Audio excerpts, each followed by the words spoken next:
दिल्ली इथे नीट एक्झामच्या विद्यार्थ्यांनी जो शांततेत आंदोलन चालू होतं पेपर फुटीच्या विरोधात, त्याच्यावर जो अमानुष लाठीमार झाला आणि त्याच्या विरोधात त्याचा शांततेत निषेध करण्यासाठी औरंगाबाद खंडपीठाच्या वतीने आज हे शांततेत निषेध आंदोलन फक्त करण्यात आलेलं आहे. एक महिला म्हणून तुम्हाला कसं वाटतं जेव्हा मुंबईत सुद्धा दादरला एक हाच प्रोटेस्ट झाला होता, त्या प्रोटेस्टमध्ये एका महिलेला अमानुषपणे मारहाण करण्यात आली, अभद्र व्यवहार करण्यात आला. एक महिला म्हणून ह्याचं का अतिशय वाईट वाटलं. त्याच्या पुढे जाऊन सांगेल whether it is lady or gents, जेव्हा त्यांचे घटनात्मक अधिकार डिप्लॉइड होतात कोणत्याही अधिकारी नागरिकाचे, तेव्हा अतिशय वाईट वाटते.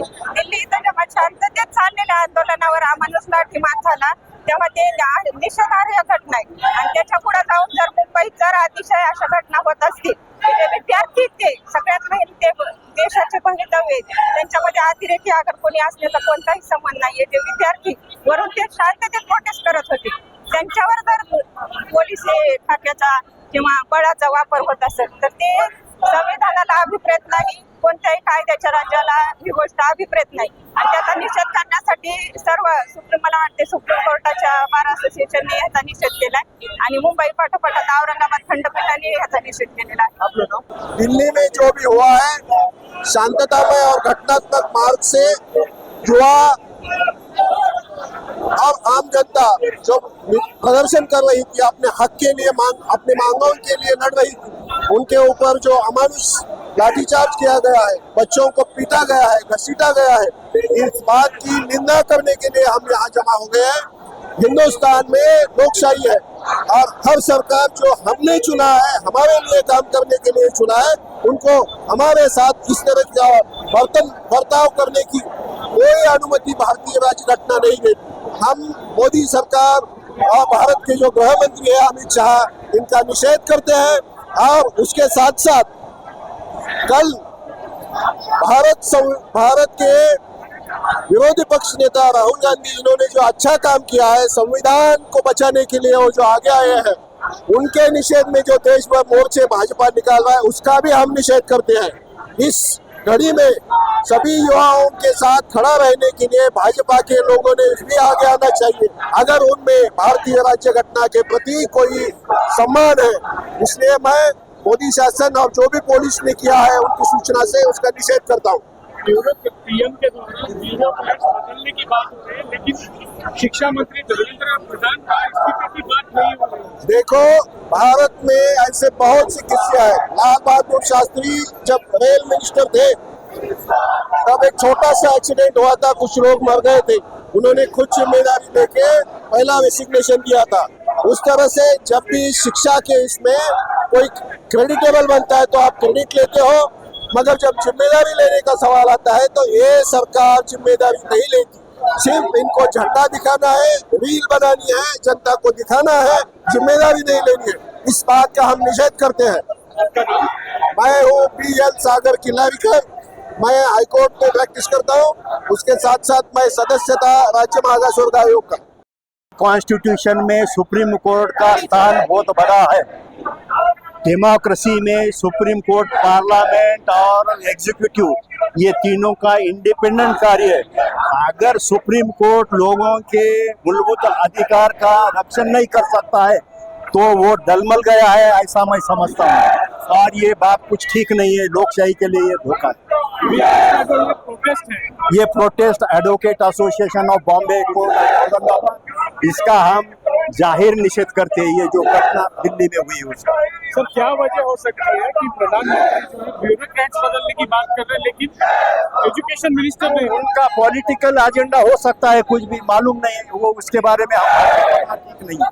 लेकिन हमने जो दिल्ली में देखा है अभी, यस, कि कहीं ना कहीं खुद के मानव अधिकार का हनन होते दिख रहा है. बिल्कुल हो रहा है. ऐसे वक्त पे सुप्रीम कोर्ट ने आगे आके सो मोटो इसका कॉग्निजेंस लेना चाहिए था.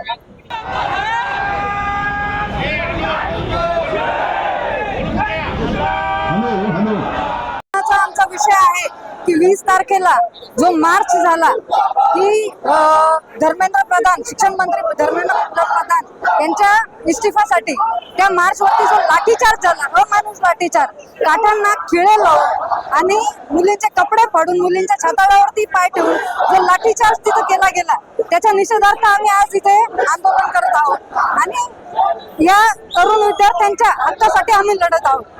काय वाटतं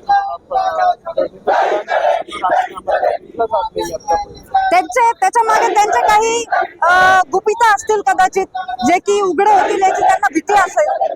धर्मेंद्र प्रधान यांच्या मार्फत काही त्यांचे गुपित म्हणजे भारतीय जनता पार्टीचे असे काही गुपिता असतील जे उघडे होतील याची भीती भारतीय जनता पार्टीला किंवा नरेंद्र मोदी यांना असेल.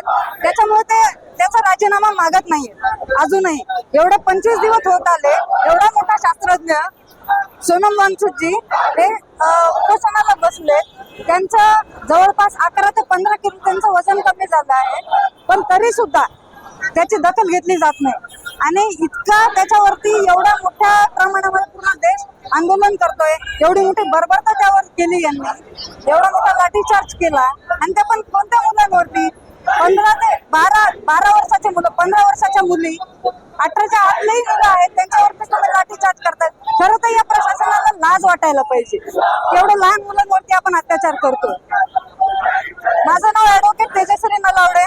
मी औरंगाबाद हायकोर्ट खंडपीठ आणि डिस्ट्रिक्ट कोर्ट येथे प्रैक्टिस करते. सबसे पहले जो विद्यार्थी की जो मांग है वो प्रॉपरली है. सरकार जो है आंधी बहरी इस तरीके काम कर रही है. पिछले 1 महीने से जो बच्चे जो है आंदोलन कर रहे हैं उनको उनसे बात करना चाहिए, उनसे मिलना चाहिए. लेकिन मैं यहाँ अपने संभाजीनगर से गया था और मैं घर पे बैठ के मैं देख रहा था जैसे कि टेलीविजन में जो चल रहा था, तो मुझे लगे सही है झूठ है. तो मैं खुद यहाँ से फ्लाइट से गया. वहाँ 4 दिन मैंने खुद जंतर मंतर में था, जहाँ लाठीचार्ज करने के समय मैं खुद वहाँ था. तो वहाँ बच्चों को भी छोड़ा नहीं गया. मैं उस मोर्चा में भी शामिल था, लेकिन मैं देखने के लिए गया था. लेकिन वहाँ देखने के बाद ये चला कि वहाँ दिल्ली पुलिस, वहाँ नेम प्लेट नहीं था उनका, और उसमें मुझे लग रहा है कि जो लोग पुलिस नहीं थे वो भी उसमें शामिल थे, और उन्होंने बच्चों को भी बख्शा नहीं. वहाँ स्टूडेंट सारे थे, वो लोकशाही के मूल्य को पकड़ के अपना आंदोलन कर रहे थे. लेकिन जानबूझ के ये सरकार जो है उनको सुन नहीं रही है. तो सबसे बड़ी ये बात है कि ये देश में जो है हम लोगों को जो अधिकार मिला है, कॉन्स्टिट्यूशन ने जो अधिकार दिए, ये इस पे अमल क्यों नहीं हो रहा है? सरकार ये शांत क्यों बैठी है? बच्चों की जो मांग है वो सही मायने में देखा जाए तो वो सही है, लेकिन इसको नजरअंदर करके ये जो सरकार जो काम कर रही है, इससे जो गुस्सा जो बढ़ रहा है, बच्चे लाखों से, मैं खुद देखा हूँ, बच्चे लाखों से आ रहे हैं. और इंडिया से जो अपन बोलते हैं इंडिया से आ रहे हैं, कोई उड़ीसा से आ रहे हैं, कोई महाराष्ट्र से आ रहे हैं, कोई तमिलनाडु से. मैं खुद उसमें मैंने खुद बहुत लोगों के इंटरव्यू मैंने खुद लिए. तो ये माहौल जो है ये खराब करने का ये सरकार का जो षड्यंत्र है, वो जल्दी उन्होंने ये राजीनामा देना चाहिए. और इसमें जो एनईटी जो बार-बार जो पेपर लीक हो रहा है, इसके पीछे ये क्या मतलब है ये देखना चाहिए.